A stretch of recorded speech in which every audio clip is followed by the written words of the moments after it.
So in Module 4.2, we're going to be talking about the 5 Ps. As I mentioned, here in Silicon Valley, we always talk about 4 Ps, which is product, price, promotion, and place.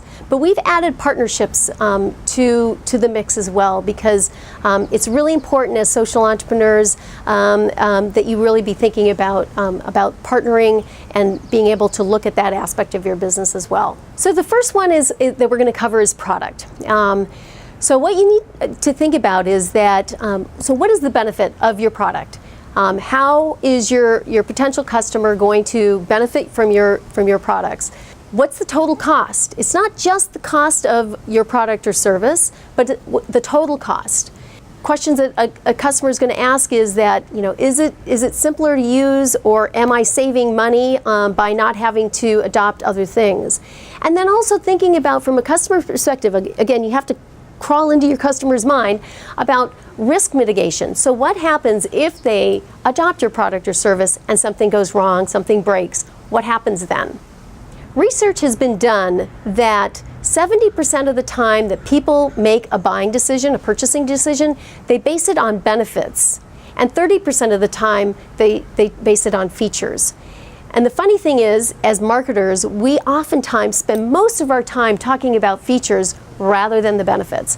It's really easy to talk about my product is faster, better, cheaper, but so what? That's a question that I often ask when, in lots of things, in lots of different ways, is to say, so what? What does it matter? And it's the benefits that it is answering the so what. So an example here is, we talk about training, for instance, doing some ICT training. We'll talk about, we're going to train in HTML, we're going to train in CSS and JavaScript.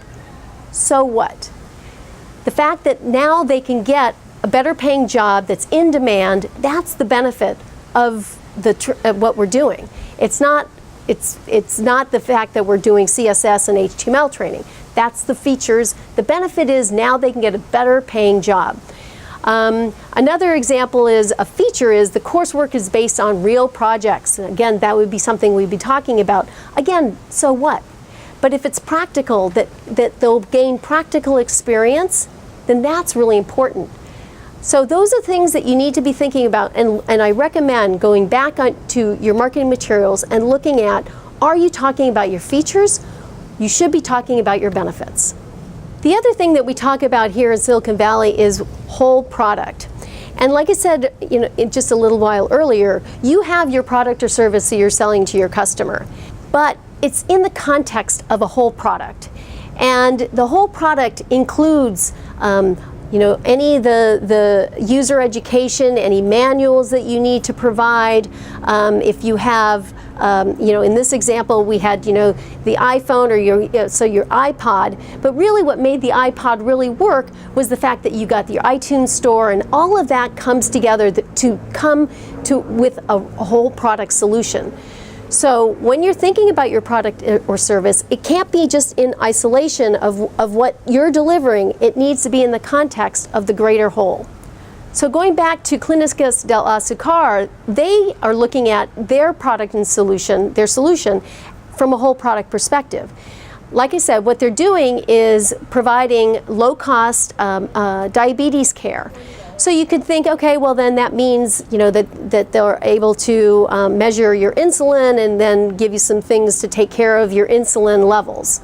But what they're doing goes way beyond just that. It turns out that eye and foot problems are a big problem for diabetes patients, and so they're providing solutions around eye exams and foot exams, and then also special shoes for diabetes patients because of the foot problems. Of course, they're doing nutrition training as well, and it turns out too that it can be hard as a diabetic, from emotionally, and so they're doing emotional kinds of support as well. So they've gone way beyond just looking at, like I said, your insulin levels and treating that. They have a whole product approach. Another thing that gets forgotten about often is after-sales service and support. So, like I said, what happens when after you've sold a product to a customer that it breaks? Do you have warranties? Does a customer get something replaced? All of those things are really important. Earlier again, we were talking about market spoilage, and this is one of the reasons why we have so much market spoilage in lots of different product segments, is because after sales service and support was not thought of and forgotten about. And so now we've got all these things that, boreholes that aren't working, like I said, solar lighting solutions that are just solar lamps that aren't working. So that needs to be a part of your product, your whole product approach as well. And some of you are incorporating or looking at incorporating e-commerce into your whole product. And one of the questions that many of you have asked is, should I be buying something or should I be building something? And so, basically, here's some of the reasons why you might want to buy an e-commerce solution is, first of all, there are a lot of solutions available out there, from what I would call big solutions, which are very fully functional and fully featured, I should say, from Shopify and Magento, to open source shopping carts like OpenCart. So there is a whole range of solutions that are available out there for you. The question also that we ask is, is this a part of your expertise? Do you really know how to build an e-commerce solution? And if not, is that something that will help you? And when you build it, will you be able to uniquely deliver something? Because if you can't, then it's probably not a good reason to build it. And then, when you buy a solution, you have a better understanding of the costs. I mean, you can look at a solution and understand whether it's licenses or subscription fees, what the costs are going to be. The reality is, if you start to get into the building piece of this, then that can be a big resource drain in terms of costs. Constantly trying to build something, and then you're going to have to update it and keep it up to date, and then you're going to want to add to it, and it doesn't work exactly the way you want it to work. And so, so if you buy something, you'll have a much better understanding of the costs. Reasons to build something would be if it will really give you a huge competitive advantage, and if you need a lot of degrees of freedom in what you're doing. On the slide, there's a great article that kind of goes over a buy versus build decision. Now, know that they are delivering a e-commerce solution, but I think it's a really good and fair way of looking at how you would think of and should think about whether or not you want to buy or build an e-commerce solution. So that's product, and now we're going to move on to price. So, so how much does your product or service cost? What are some of the ways that you're selling it to your customer? Is it just kind of an outright, one-time payment? Are you using a pay-as-you-go model or lease-to-own model? Are you renting it? So those are kinds of things that you and your customers are thinking about. Do you need to partner with an MFI in order to get some different payment options for a customer? And then there's lots of different ways to think about pricing. And one of the questions often comes up is pricing a science or an art? And it's a bit of both. But there are certain ways and kind of methods, if you will, for pricing that we see used. One that's very traditional is kind of a COGS plus margin pricing. COGS, cost of goods sold, plus a margin. So say you're building a water filter and it costs you $20 to build it all in, then and you want to have a 20% margin, so now the price of your water filter is $24. So that's kind of a typical way of pricing, especially products. Another way that we see often used as well is kind of looking around the landscape and using comparables. So what are other products or services like yours costing, kind of taking a look at that landscape and then figuring out your pricing based on that. Another way of doing it is looking at value-based pricing. So if your product or service is saving me 2 hours of time once a week, and you can value my time at, $50 an hour or whatever, then you can start to say, then by saving me 2 hours of my time, then it's worth, the value is worth $100. So that's another way of pricing. And finally, the question is, how elastic is your pricing? Here's an example of something that's not very elastic. My current pricing is $100, and at that price, I can sell 1,000 widgets with revenue of $100K and margins of $50. So when I drop my price to $90, I see that my volume goes up nominally, only by 100 widgets. And so my revenue is about the same, but my gross margin it goes down. So that's an example of where there's not very much elasticity in my pricing. In this next example, again, with the cost of at $100, and now I move my pricing up to 110. I can see that my volumes go down just nominally again from 1,000 to 900. So my revenue is about the same, but actually my margins goes up. Not a lot, but it goes up. So there's some elasticity in my pricing. In this third example, I'm a very happy camper because I'm dropping my price from $100 to $80. But in doing so, I see that my volumes doubles. So going from 1,000 widgets to 2,000 widgets, of course my revenue increases considerably, and so do my margins. So in that example, I have a lot of elasticity in my pricing. And so basically what you should be thinking about is your pricing model, but also think about testing your pricing. And ways that you can do this, maybe testing pricing in one geography versus another geography, and seeing if there's elasticity in your pricing. Because if there is, then you should be playing with that and hopefully see the benefits in your financial model. Now we're moving on to promotion. And promotion basically is another word for marketing. So the question that you're asking yourself is, how do customers find out about my product? What do I need to produce in order to communicate to them the benefits and why they want to buy my product? And thinking about the marketing strategies in order to reach my customer segments. Remember in 4.1 we talked about, well, what are your target market segments? And so in thinking about that, then you're going to also think about what are my marketing strategies that line up with my target market segment. If you remember, we talked about natural farms. They had two market segments. One were older farmers and one were younger farmers.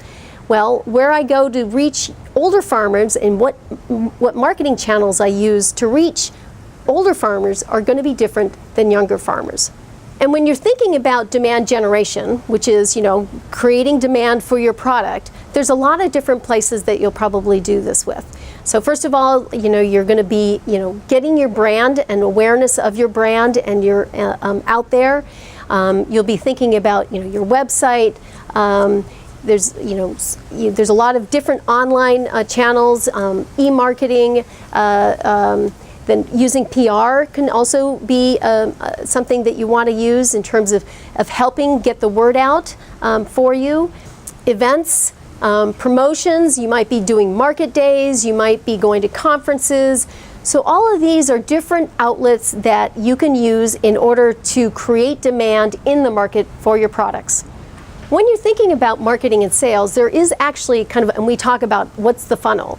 And at the top of the funnel is kind of where you're building awareness of your product, of your service, and maybe even building awareness of why, especially if you're creating a new market category, why they should care. So there's kind of this awareness piece of this, and then you're bringing them along to then understand, what it is that you do, why it is they want you, and so that's all kind of lead generation activities. And then at some point in time, it transitions into much more of a sales activity, which is now you're talking to them about pricing and why they want to buy from you, and what happens after they buy from you and such like that. So there is a funnel, and be aware that you need to be kind of bringing people along on this journey with you. So So part of this journey is education. Like I said, you're educating people on your product or service, why they should be buying from you, features, the benefits, and then also building in that loyalty from a brand perspective. Now, this kind of looks like it's a straight path, and it's not really a straight path, but you are doing these kinds of activities throughout your marketing life cycle and your sales life cycle. When you're selling direct or through distributors, you have different ways that you're communicating. You're communicating information through maybe doing demos, showing product in markets, if you're doing market days, maybe doing some promotional events. You've got collateral, they could be flyers that you're posting around a village, but you're communicating information around your product or service, again, around the benefits and why they should care about that. You also can take advantage of influencers, because there are always going to be influencers in a decision. And some of those influencers that could help you, because they are trusted in the community, are community leaders. You could be going to schools or to churches or mosques. So you go to some of the religious leaders in a community. You could build in some incentives to help influence a buying decision. So you can be also thinking about your influencers as well. And then from a brand loyalty perspective, customers are going to want to feel confident and feel secure in dealing with you. So, I know that organizations have micro-entrepreneurs in the villages, so that those are not only influencers, but it provides security in knowing that there's someone in their village or in their community that will help them if things go wrong, or help them use the product or service after they buy. And some of you are marketing in the online world. And again, the same sorts of activities are happening. You need to educate your customers. You need to be talking about features and benefits and building brand loyalty. But you're going to be doing that in using different mechanisms. So from an informational perspective, you're going to be using Facebook and Twitter, some of your social media, maybe Instagram, videos on your website, maybe creating blog posts, educating people about and educating and creating awareness via using blog posts or hangouts and things like that. So there's ways of communicating information, again, different ways, but you're still needing to communicate information. Influencers, again, play a role in the online world too. They are different. The influencers are going to be maybe some cultural leaders.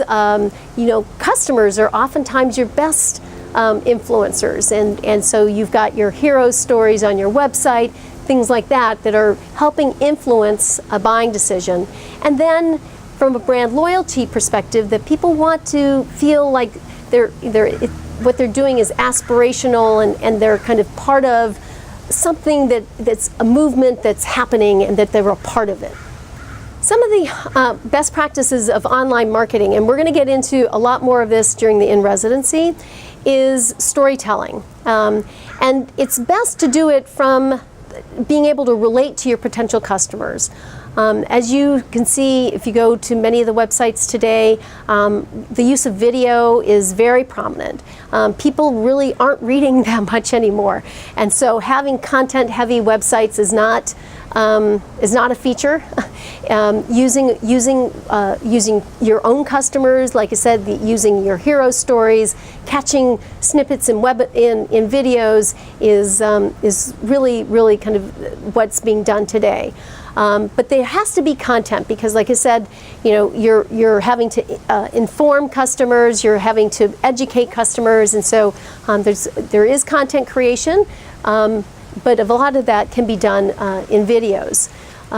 Use the social media channels that your target audiences are listening into. Where do they where do they hang out?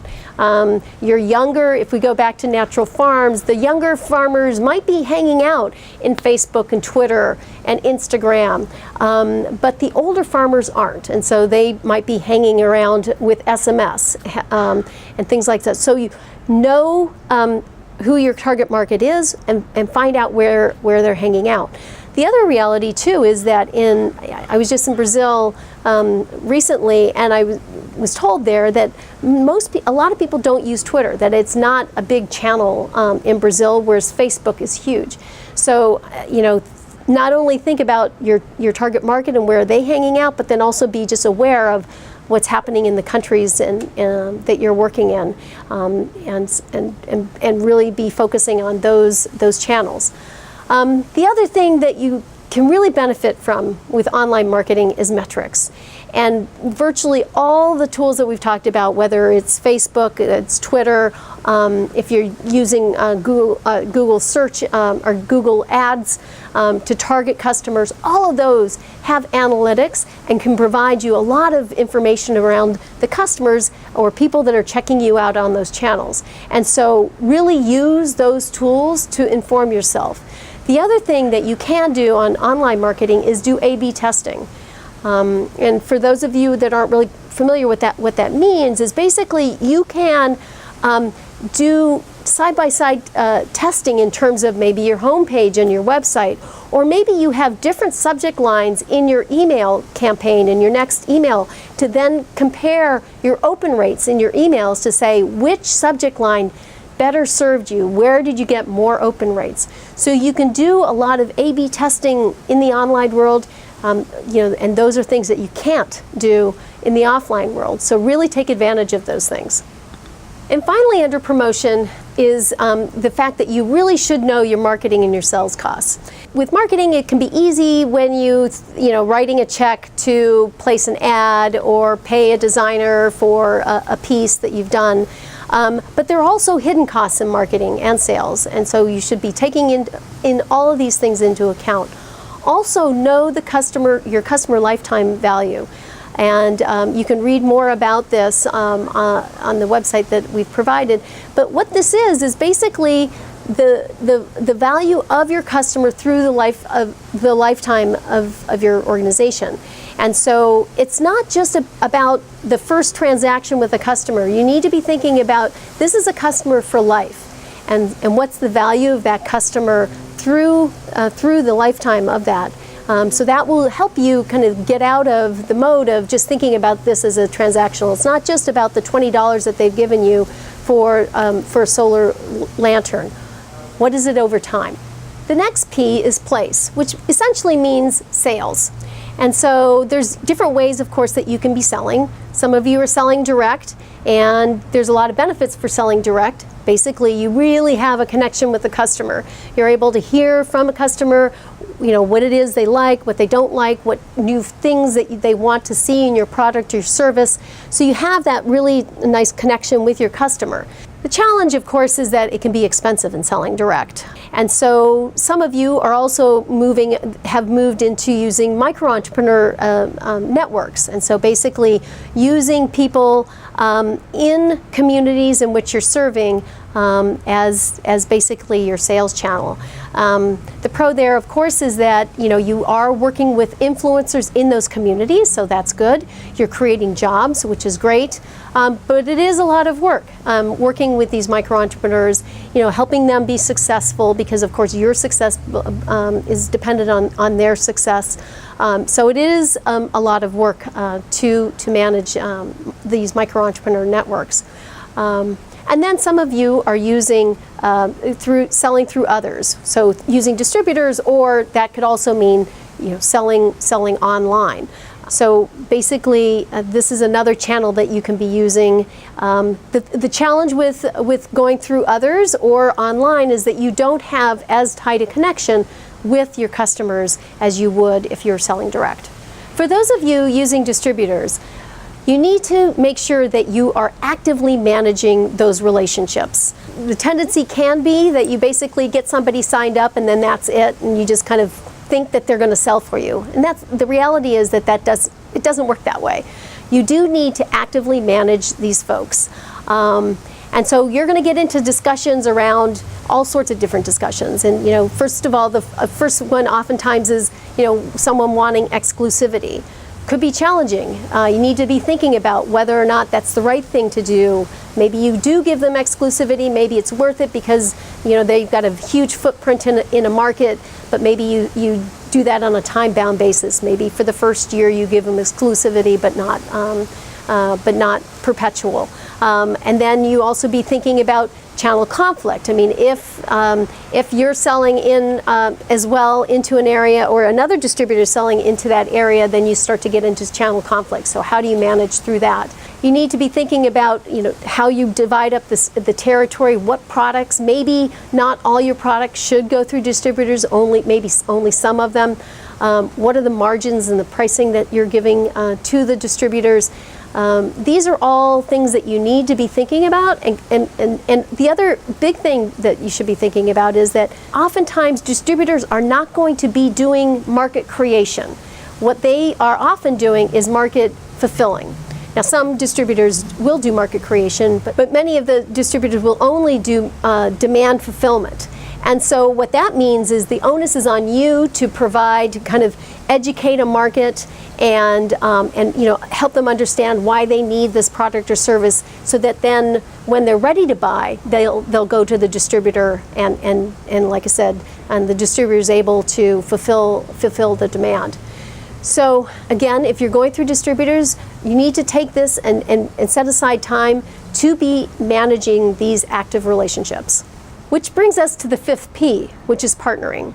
And the reason why we added partnering to the 4 Ps to make it 5 Ps is that as social entrepreneurs, as young organizations, it's very tempting to want to do everything yourself.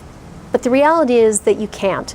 And so the question is, who and what should you be partnering with? The considerations that you'll want to be thinking about is, where is your expertise? What is it that you can uniquely do and support? And then be able to partner with others that can do the other pieces that maybe you are not as unique and as capable of doing. That will help you scale faster and scale in a way that isn't as mainly financial resource intensive. And then basically what partners can also help you do is build barriers to competition. If you have great partners, surrounded yourself with great partners, then that will give you a competitive advantage in the markets in which you're serving. So who should you be partnering with? You might want to be partnering with manufacturing organizations.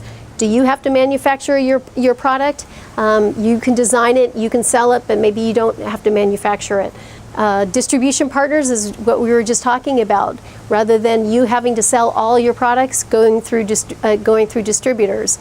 Community-based organizations could be a good avenue for you if you're dealing with rural communities. Oftentimes these CBOs, the community-based organizations, are trusted in the communities, and so working through them will give you the credibility and the permission, so to speak, to be in those communities. So be thinking about this broadly in terms of the kinds of organizations that you can partner with. So here's a few best practices around partnering. Some of these are common sense, but we just wanted to articulate them with them. You should have an open and honest relationship with your partners.